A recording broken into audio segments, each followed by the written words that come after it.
everybody, hello. Welcome back to Tao Marshall, and in today's video, I'm going to be giving my honest opinion and my review on the Google Pixel 9a brand new after I've been using it for a few days. Now, without further ado, let's go ahead and start. So first, I would like to talk about the design of this phone, right? So let's start from the outside, right? It has a really unique design. As we can see here, we get a camera pill shape, no camera bar, and first thing you notice when you hold up this phone is there is no camera bump. It's not a little camera bump or a little camera ring.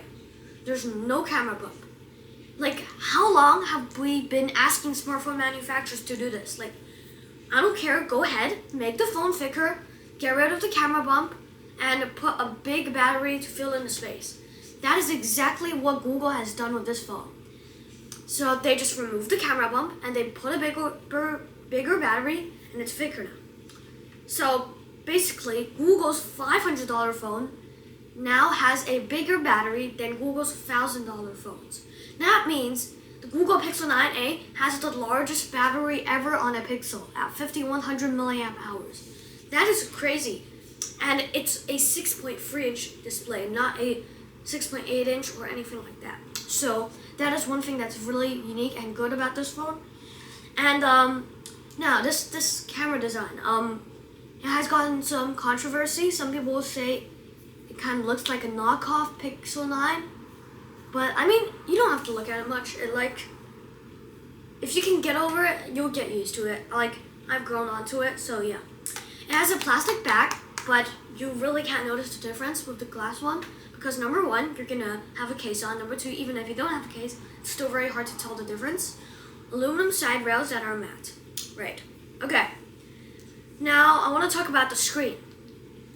Screen-wise, we have a 6.3 inch actual display, and it's basically the same screen of the Pixel 9. The good thing about this is basically it is a $200 cheaper phone, and you get almost the same screen of the Pixel 9. It's just the Pixel 9 is a bit brighter, but other than that, it's almost exactly the same.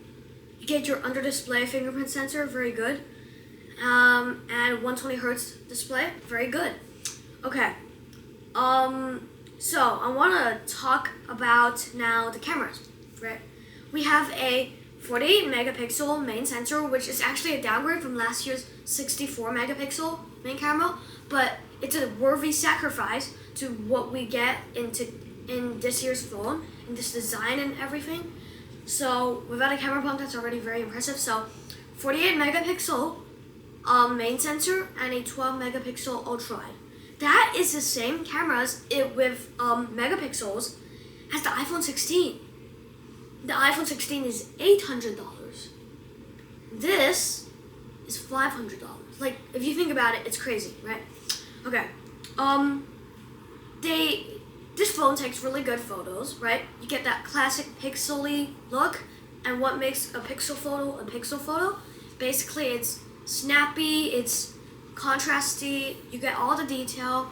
So that's what I really like about Pixel phones, and it's the type of image I prefer. You can also switch it to natural styles if you would like. Okay, and now, Gemini is actually built into this phone, and I've tested it. Gemini has been really, really useful. All that Gemini Live, Gemini's Assistant, Gemini Live, Photo Magic Editor, Gemini Advanced. Well, you have to get a subscription for Gemini Advanced or like Gemini 2.0 and all that stuff. But if you get the Google Pixel Pro phones, then you'll get 1 year free.